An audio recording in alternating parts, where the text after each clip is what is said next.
As Guyana sits on the economic and political crossroads, we speak to the nation's opinion leaders and decision makers to get their views on the challenges the country faces and the path it must take to achieve national development.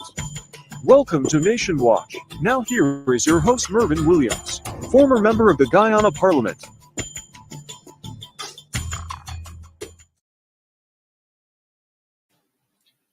It's April 14th, 2024. I'd like to welcome you all to Nation Watch. As we go closer and closer to regional and general elections, we are going to be bringing you information to dispel the Nancy stories being told by the People's Progressive Party. Today, we're going to tell you, and we're going to establish beyond reasonable doubt, that Guyana's economy is in bad hands. My guest today is Mr. Rawle Lucas, who's an economist and an accountant, and who last served the government of Guyana as chairman of the Guyana Power and Light, yes, Guyana Power and Light, and the Guyana Revenue Authority. Welcome, Mr. Lucas, to Nation Watch. Well, thank you very much, Marvin. It remains my pleasure to be here. It's always good to have you. It's a pity we couldn't do a series on these matters, but as time goes by, I'd ask you to join me from time to time to flesh out matters of this nature as we go along. Now, the People's Progressive Party will have Guyanese believe that they're the best managers of our economy, notwithstanding the fact that rice is collapsing, sugar has collapsed, gold production is down, the price of homes have escalated beyond imagination, and, crime is on the increase. People are no longer feeling safe in their homes, their places of work, their businesses, or on the streets. In 1992, Hugh Desmond Hoyt, then president of Guyana, demitted office and left Guyana on a firm economic foundation. Guyana's growth trajectory was really, really looking good. Mr. Hoyt and his government established what was called the Economic Recovery Program. And where there were rough edges in that program that required some softening, they created the Social Impact Amelioration Program, SIMAP, which brought relief to the poorest of the poor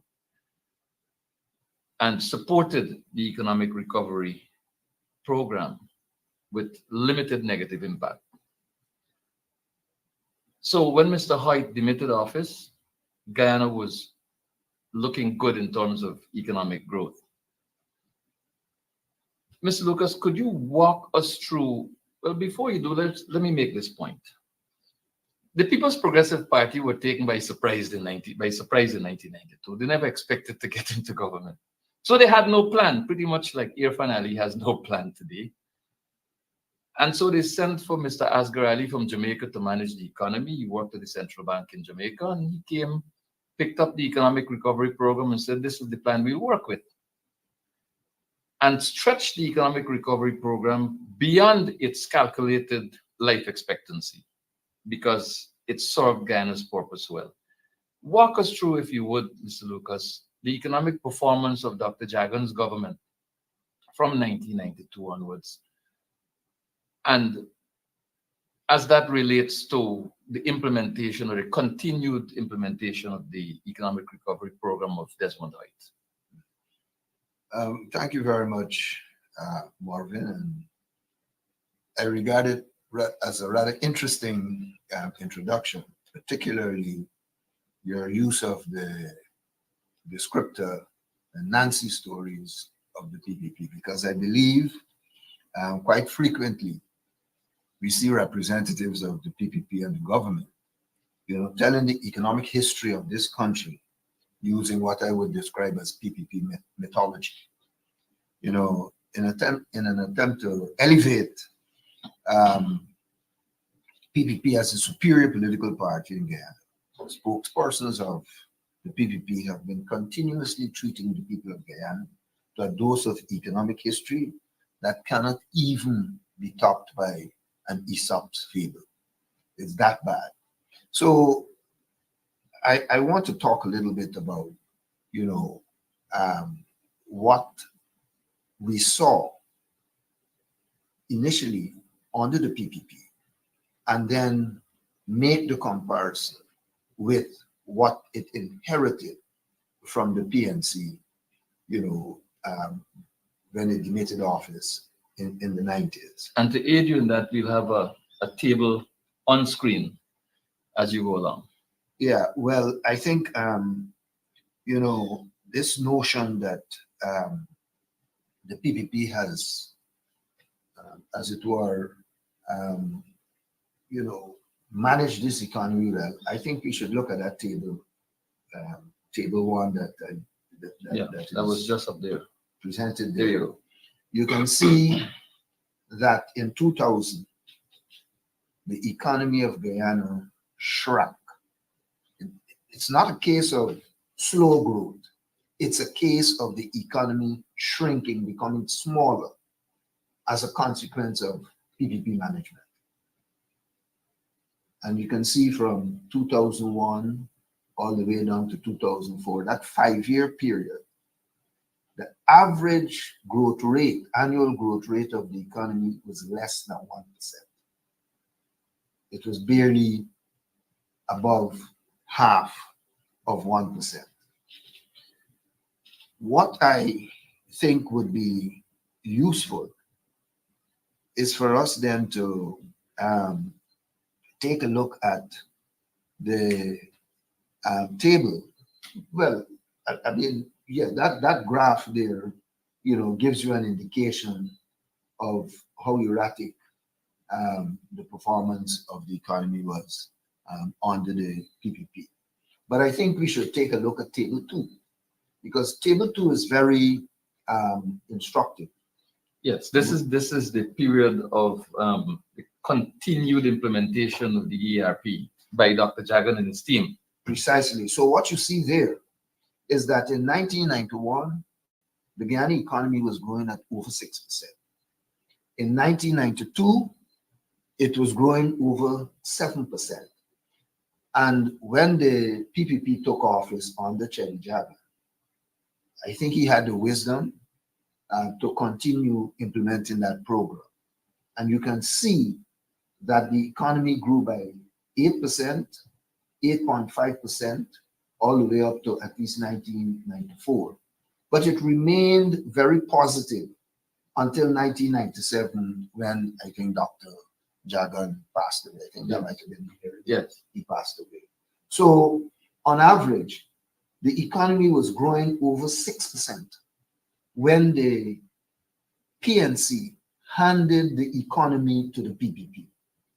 So very often you hear representatives and spokespersons of the PPP and the government telling you that they inherited a bad economy from the PNC. It's not true.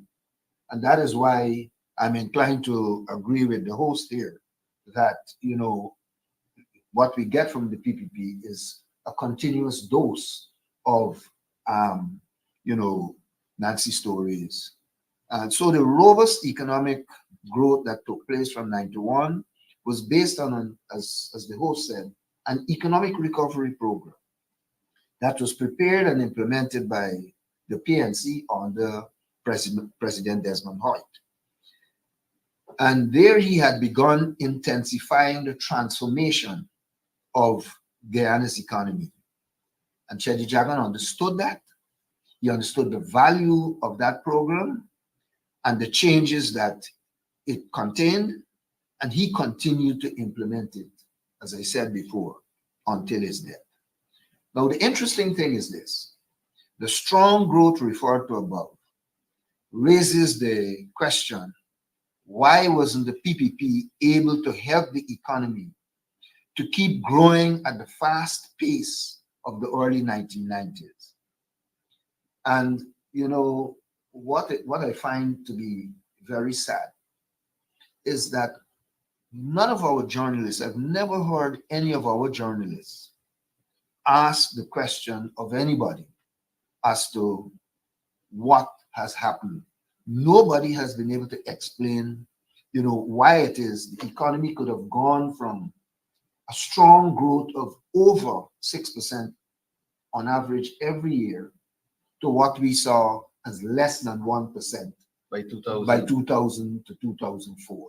Nobody has explained that. But yet the PPP comes out and tries to present itself as the virtuosos of economic growth in this country. So, One second. So there was positive growth in excess of 6% on average by 97, and by 2000 there was negative growth. yes.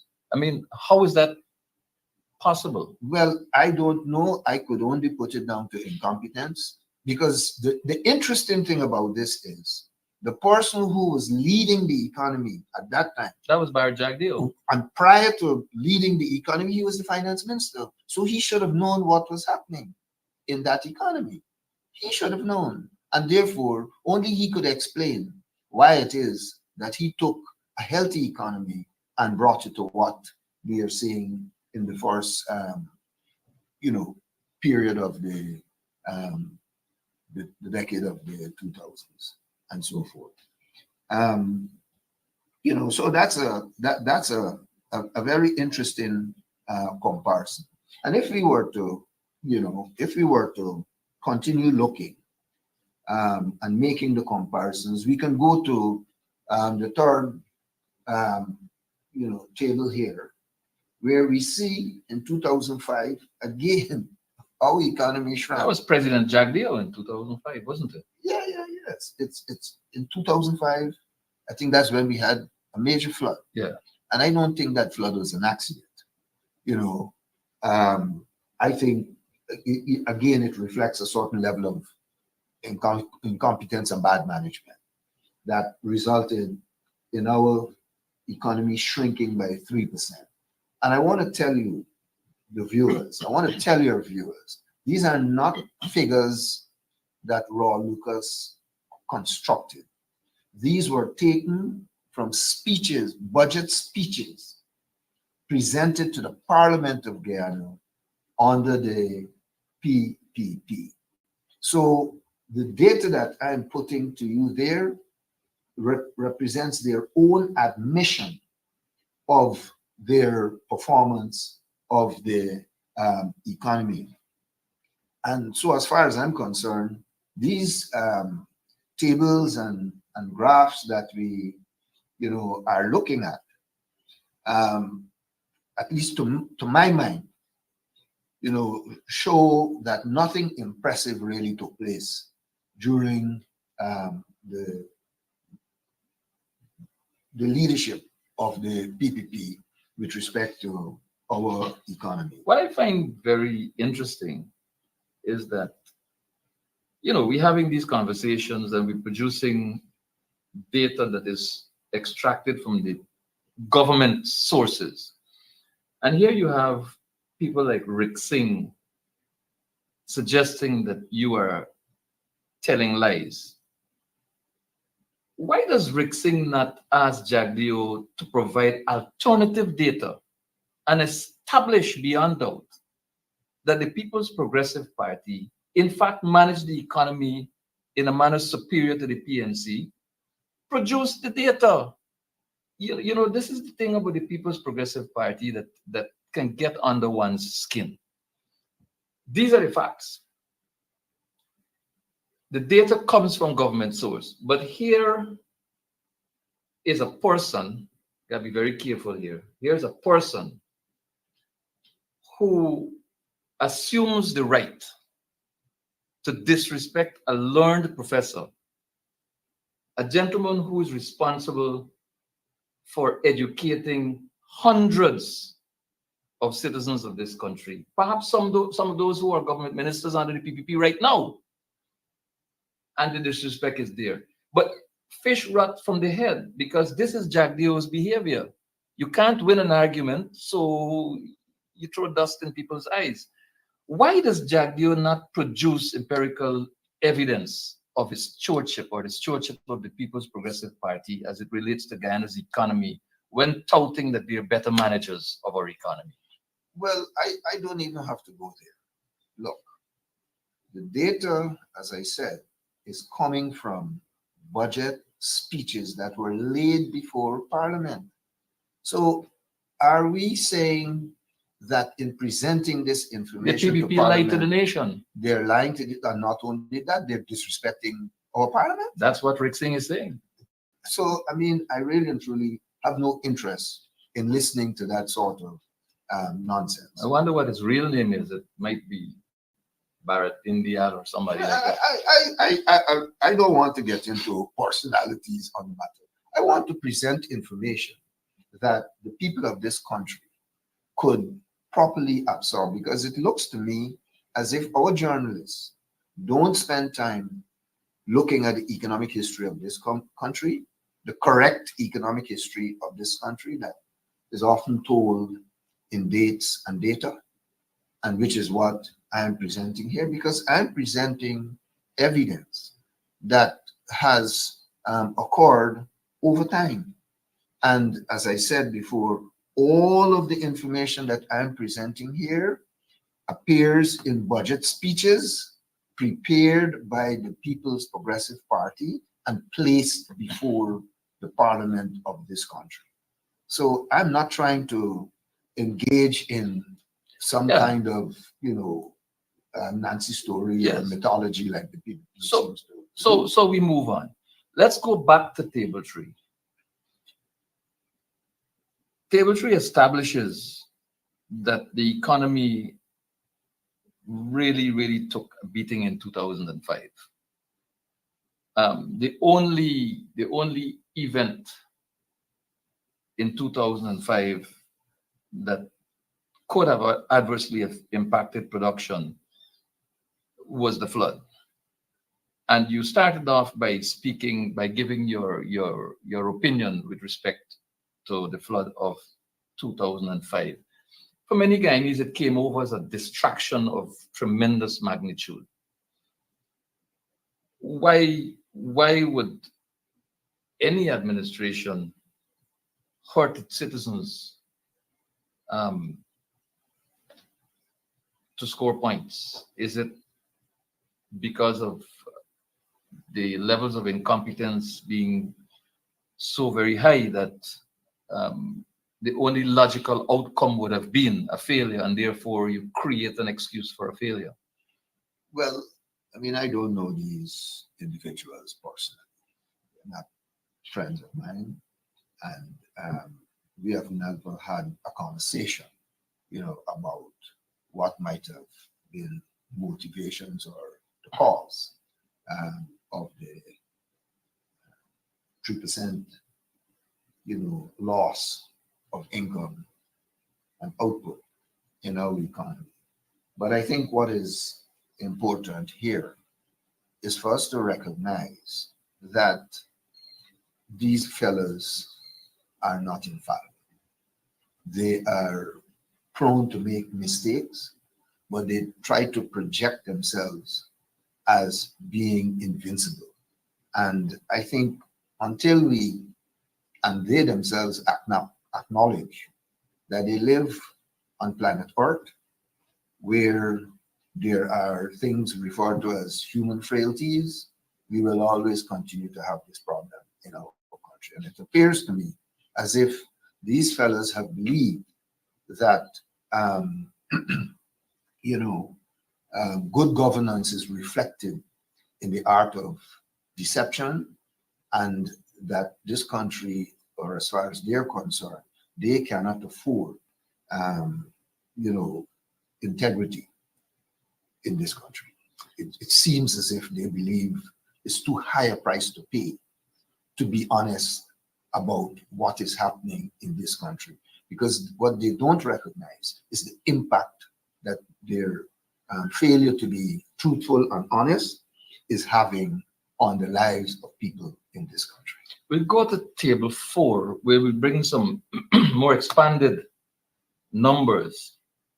And you'll see that on Table 4, which spans from 2000 to 2014, that period leading up to the People's Progressive Party demitting office, you'll see that, and of course, we're talking about pre-oil economy here. We didn't have oil yet.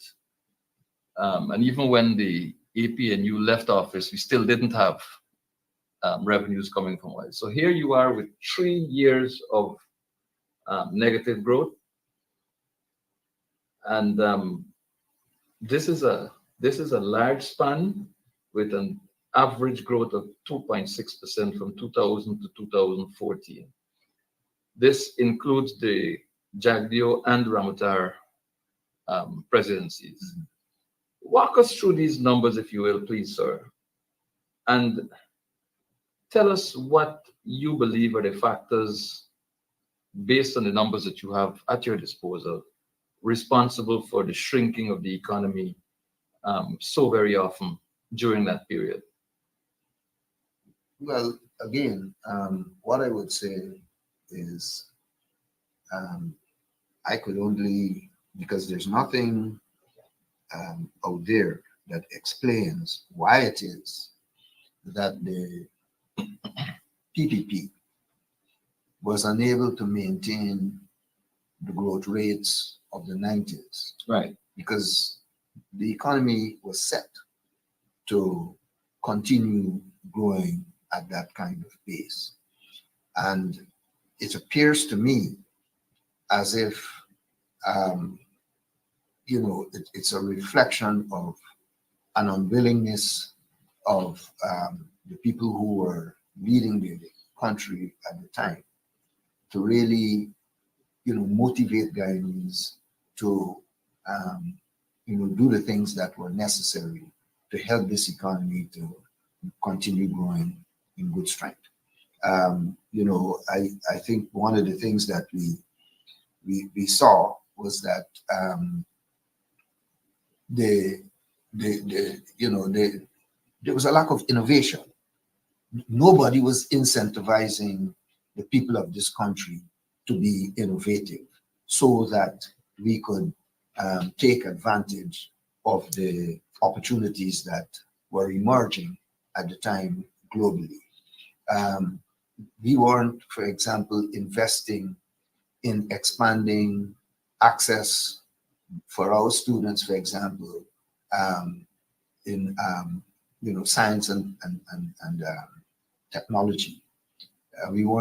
Many of our schools continue up to today not to have adequate science labs where a lot of our kids, could really and truly perhaps discover their talents and hone them if that is something that they want to do in life. And so up to today, we don't have that. As you know, Guyana had introduced a number of high schools, I think they were called community high schools, to allow those persons who were perhaps not academically inclined to begin the process of preparing themselves for some kind of vocation, some kind of jobs that they would be able to be independent, in which they would be able to be,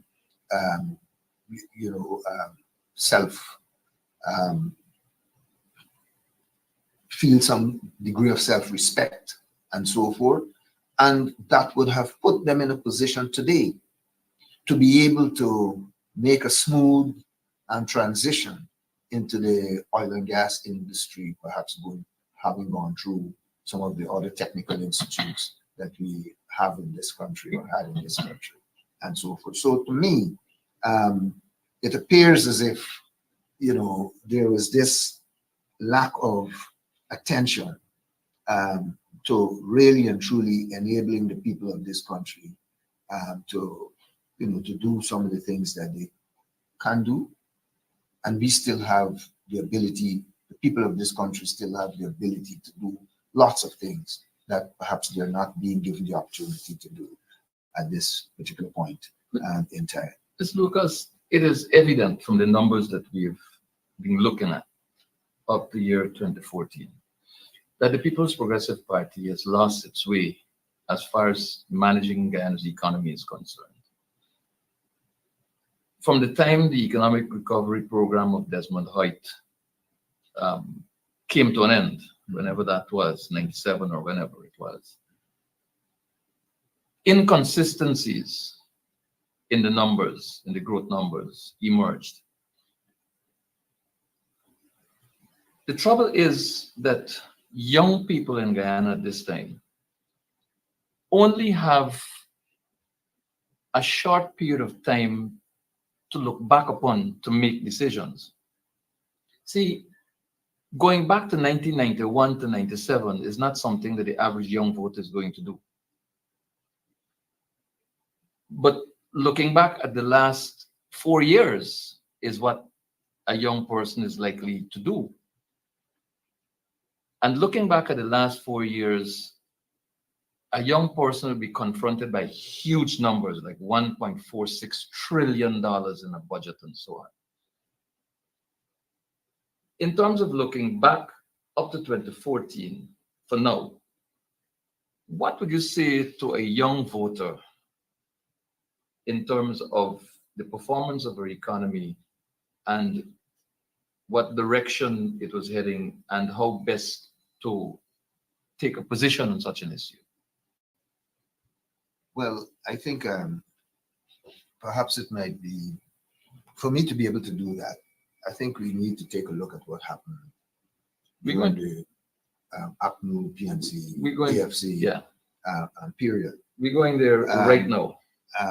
You know, I think you have a... Yes, we have a table 5 there, table 4 there. No, 5. I think you had a table 5. We have a 5. Which Table 5 demonstrates over a very short period of time, the Granger-led government, without any additional resources of state, bringing some level of buoyancy to the economy, averaging out at almost 4% annual growth. Granger has been criticized as president for bringing 200 taxes, something we know is absolute misinformation. Mr. Winston Jordan has put paid to that at least on 2 occasions, right here in Nation Watch and in other places. So here we are, ladies and gentlemen, with numbers up there on your screen, indicative of or indicating the management and stewardship of Guyana's economy under David Granger as president and Winston Jordan as Minister of Finance. And Mr. Lucas will continue. I'm sorry for the rude interruption. No. That's all right. I think that table, in a way, summarizes the comparison between the management of the economy under the PPP and the management of the economy by the coalition government of APNU and the AFC. I think what you see clearly is that in the 5 years that the APNU is given to, first of all, fix a lot of the problems, because clearly, if from 2000 to 2014, your economy could only grow at 2.66%, and you've had at least 3 points in time in which the economy shrank, then you knew that over that period of time, there were problems. And a lot of people may have forgotten about the Skeldon fiasco, where over $200 million was spent, and we haven't gotten anything of consequence out of that investment. I know a lot of people have forgotten that there was a financial scandal involving insurance companies in this country, where we actually lost one of our insurance companies, Clico, and billions of dollars, and billions of dollars with it. So you knew that there were problems, apart from all the other social ills that you alluded to just now. So in actual fact, the PPP, unlike what the PNC did in 1992, where the PNC handed them a strong economy, a robustly growing economy, they handed to the APNU coalition in 2015 an economy that was struggling. an economy that had a whole heap of problems. But yet, you can see from the data on that table, again, that is data if you went today to the 2023 budget speech of the PPP laid in Parliament, you will find that data. This is not Rawle Lucas making up this.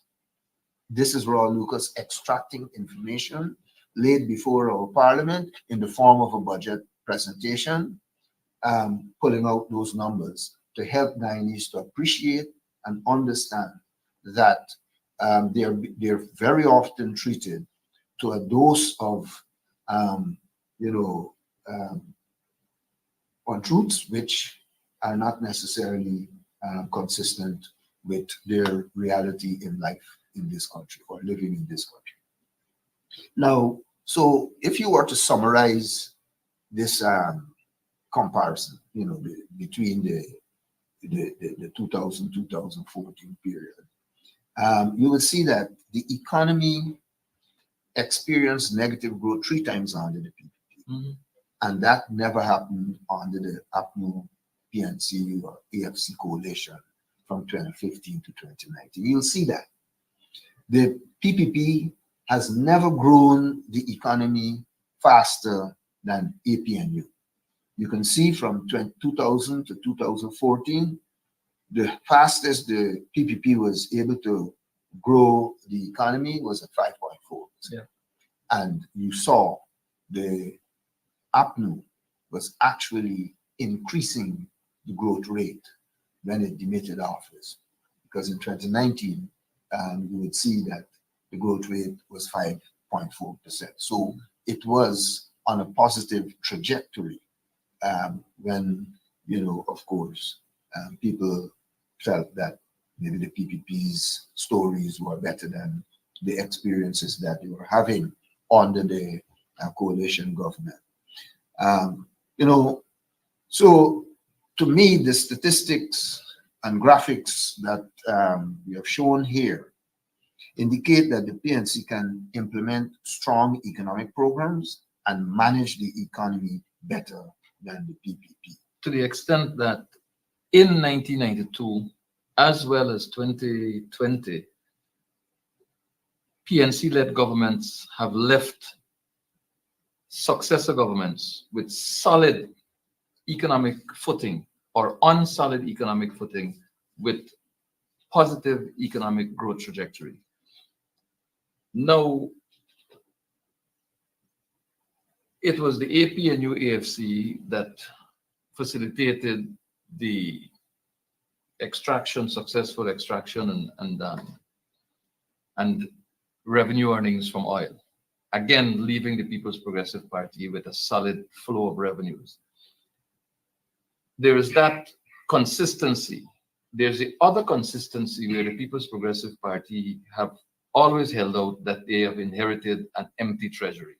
Comment, please, on those 2 points. Well, I don't know how they rationalize their own stories, but I will say this, and in a way, I'm glad you have raised this point.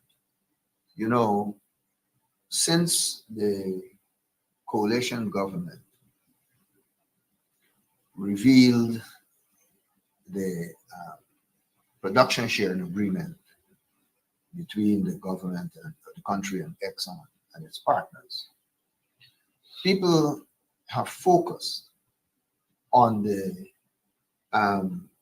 comparison of our oil agreement, our PSA, with those of other countries.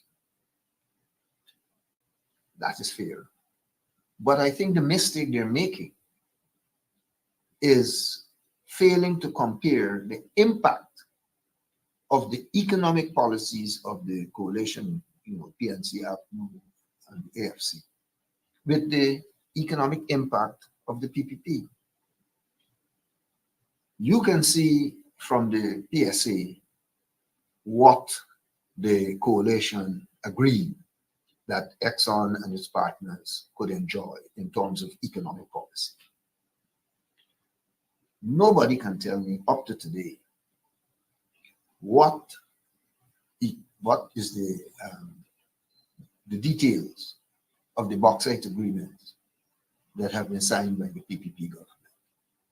Nobody today can tell me the impact of the manganese agreement that has been signed by the PPP government.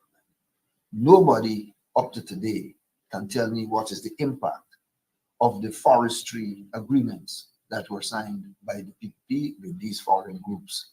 Nobody today can tell me what is the details and the impact of the pharmaceutical agreements that the PPP government has signed with the foreign investor that runs this new GPC organization.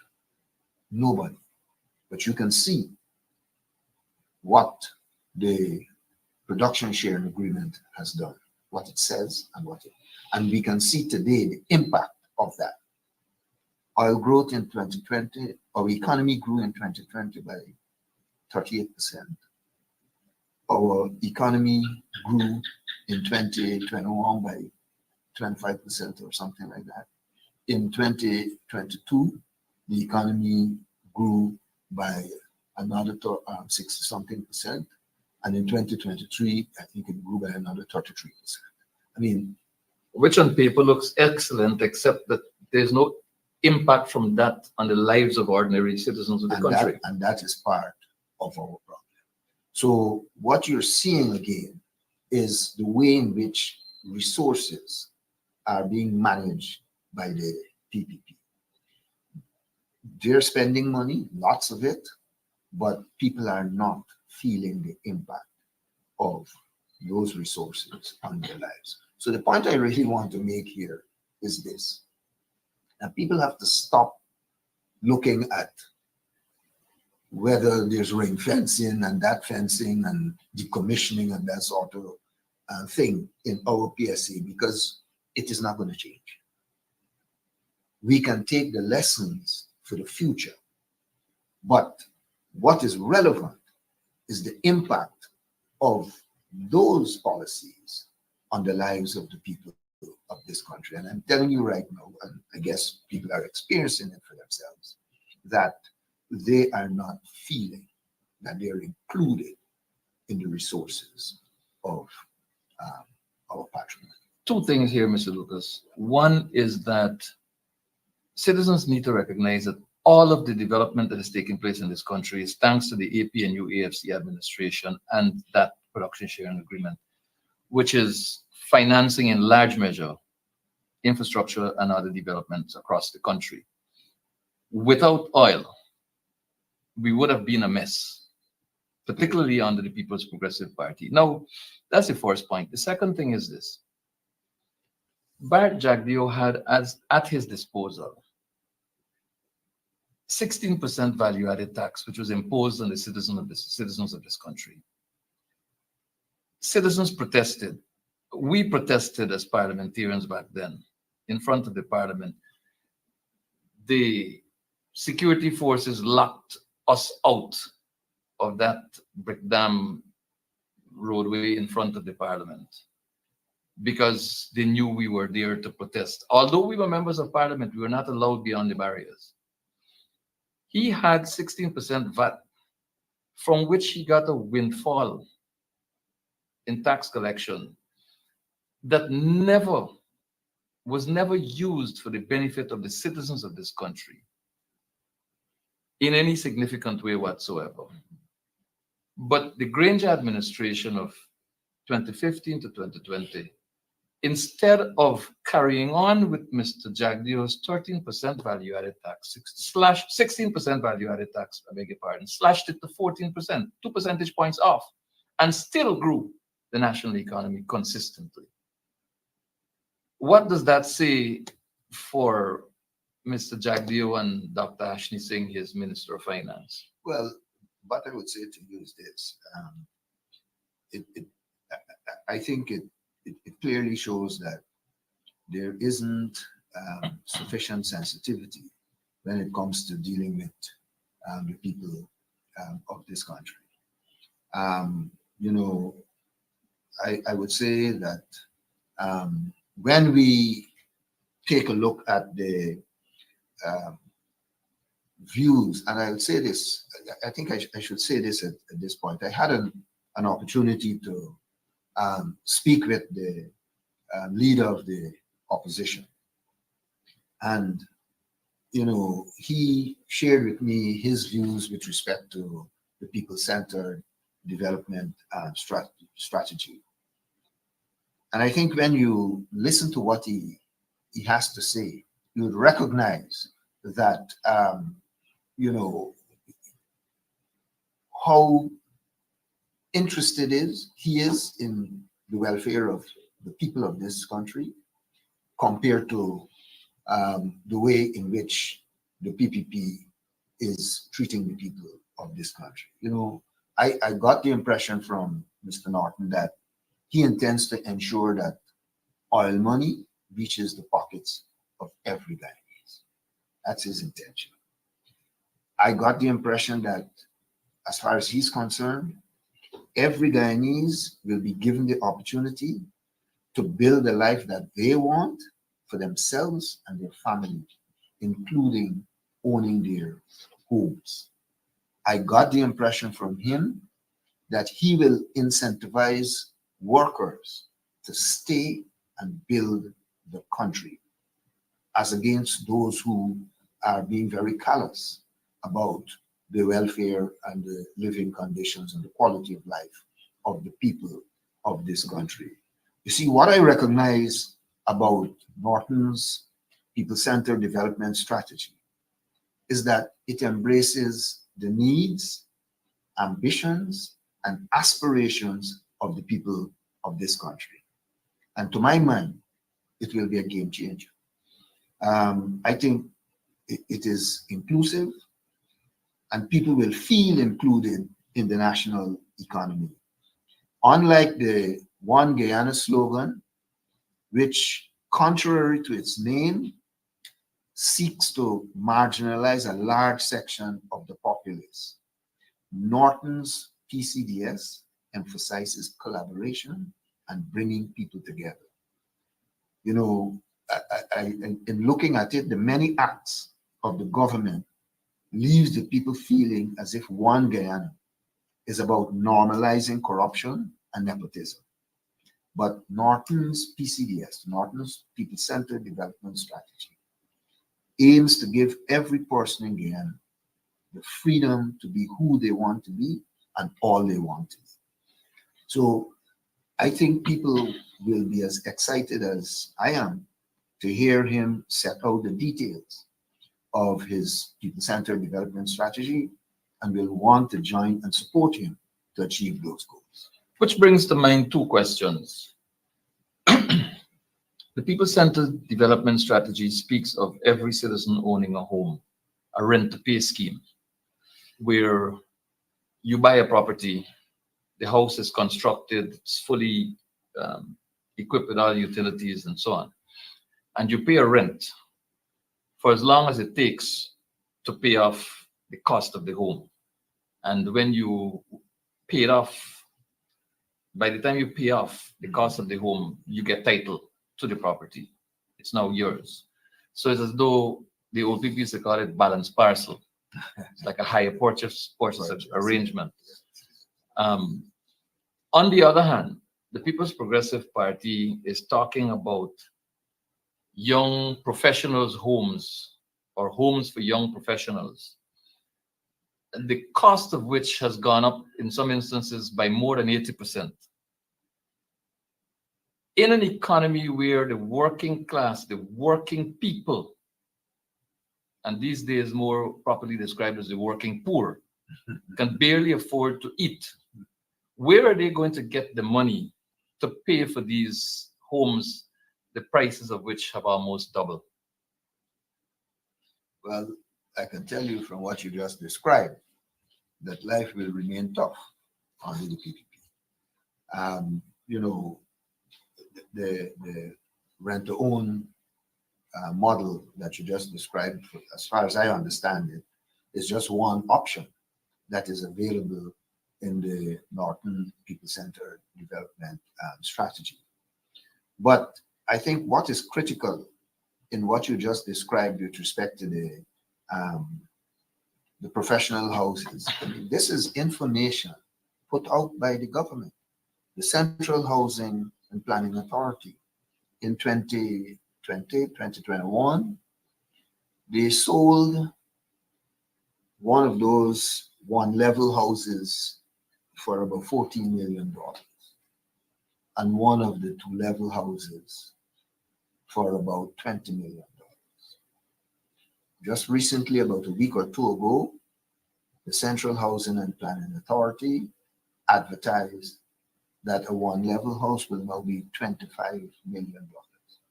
That is a 79, nearly 80% increase in the price of the house.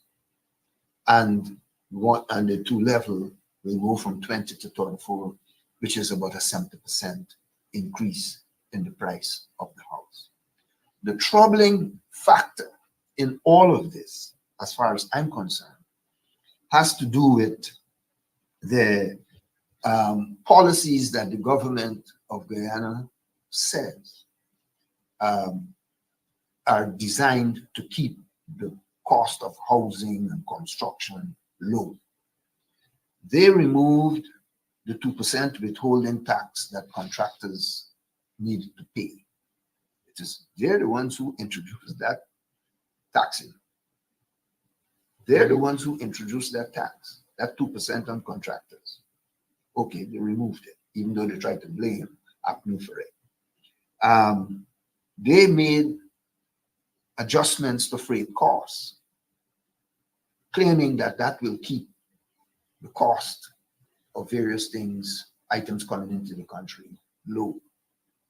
They provided a 0 rating on certain construction materials. They provide a reduction on the duty of cement. And yet, the cost has gone where it is. So it's telling you, it's telling Guyanese that with all these measures that the government claims it has put in place, it is unable to control the cost of living. It is able to control inflation in this country. And that is what people are living with. If you were to look at some, selected food items, you see the same thing. I mean, today, coconut water, for example. If you can get it. If you can get it, has jumped about 50-something% from where it was a month ago. Well, yeah, a month or so ago. It has jumped close to 70% from a year ago, and so forth. So, the other problem you have here is with all this construction that is taking place, you are seeing deadlines being missed. So you ask yourself the question, when you look at this housing and construction, set of housing and construction activities in the country, you ask yourself the question, well, what are these policies doing? How are you managing this economy? Or where are the policies? We're running down on time here, Mr. Lucas, but the second question that came to mind when you spoke a moment ago has to do with the electricity crisis in Guyana. The GPL is the engine, if it works, that drives production in our country. And it has virtually collapsed. Now I understand that there's a power ship out there with the capacity for generating 36 megawatts of power. I don't know if it's installed. I know that we have some second or third hand generators which have failed. Those that have started, some have failed, some have never started. There is incompetence in the management of the energy sector in this country. How does that inform what will happen in an expanded grid were the PPP to be in government when such an expansion occurred? Well, Marvin, I will tell you that the current electricity situation, as far as I'm concerned, is clear proof of the false claims of the PPP. I heard the president attempting to blame the APNU and EFC administration. Which of them, sir? Well, I guess the one that was the subject of the eclipse. He's been attempting last week, I think on Friday, or in attempting to blame the current plight of GPL on the APNU coalition administration. But, you know, that can be debunked by looking at the budget speeches of 23 and 24. You know, in speaking about the electricity in 22, the budget speech of 23 says, electricity expanded in 2022 by 9.3%. The expansion in the electricity supply was driven by higher total consumption. There was no alarm about sounded in the 2021, 2022, or 2023 budget speeches, and nothing was done to position GPL to be different. There was no request for money to avert or fix a crisis. None of that was identified in the budget speeches, you know, before we started seeing what we saw here. So if the government waited until 2024 to figure out that there was a problem at GPL, it only has itself to blame, not the APNU, AFC. But more than that, if the allegation leveled by the president was correct, then GPL would have been in breach of the law. It would have been violating the law because GPL is required by law to produce a development, a 5-year development and expansion plan, and to update those plans annually. When I left as chairman of GPL, we had a 2020 to 2024 plan prepared. It was available. Now, those plans, as far as I recall, you know, had the electricity situation. It had in mind adding an additional 56 megawatts of conventional generating power on the Demerara-Borbis interconnected grid, you know, by 2021. And by this year, up to an additional 120 megawatts more of conventional generating capacity would have been added to the system. So in other words, what I'm saying is that if the government had done what our plan said should be done, and instead of trying to rely on 185 or so megawatts of power, we would have actually had 350 to nearly 400 megawatts of power available today. Since last year. Well, at least we are in 2024, Yeah. so it would have been available today. So the information that I provided here really reveals the conundrum of the government and the real reason electricity supply lags demand. The problem is the government felt that the 350 megawatts that would have been in place in 2024 because of the plan put forward by the APNU AFC coalition contradicted the 300 megawatts of gas to energy project that the government favored. That's the problem. Say that slowly again with some more explanation for our viewers, please, Mr. Lucas. I'm not sure that everybody would have gotten you. Well, the point I'm making here is that investing in GPL as APNU AFC coalition intended to do contradicts the darling project of the PPP, which is the gas to energy project, which would have generated 300 megawatts of conventional power. That's the problem. So they were caught in a conundrum, which means that they did not take all the risk factors into account when they looked at when they were developing this plan, this gas to energy project, and as a result has ended up putting this country in a mess. But that is not the only that's not the full story. That is not the full story. The matter has been compounded by the collapse of about 30 megawatts of generating capacity at the Kingston Power Plant. And I'll tell you this, people who seem to know something about this problem are saying it is the quality of fuel and lubricants that have been used to manage that facility, which means, therefore, that a number of the parts of the system collapsed. And I think somebody said to me that they involved some crankshafts. So you can't fix that. You can't get that fixed. That is why you see they rush to bring some ship with, with the idea of connecting it to the grid. And you talk about 36 megawatts. Why do you think you're talking about 35 or 36? To balance out. It's to balance out the 30 megawatts that we have a problem with right now. So all of this points to the incompetence, the inability of these fellows to really manage the economy for Guyanese instead of for themselves. That is what you're really seeing here. And that is part of the problem that we have. The final words from Mr. Rawle Lucas, economist, accountant, former chair of Guyana Power and Light and of the Guyana Revenue Authority. Thank you very much, Mr. Lucas, for joining me here on Nation Watch.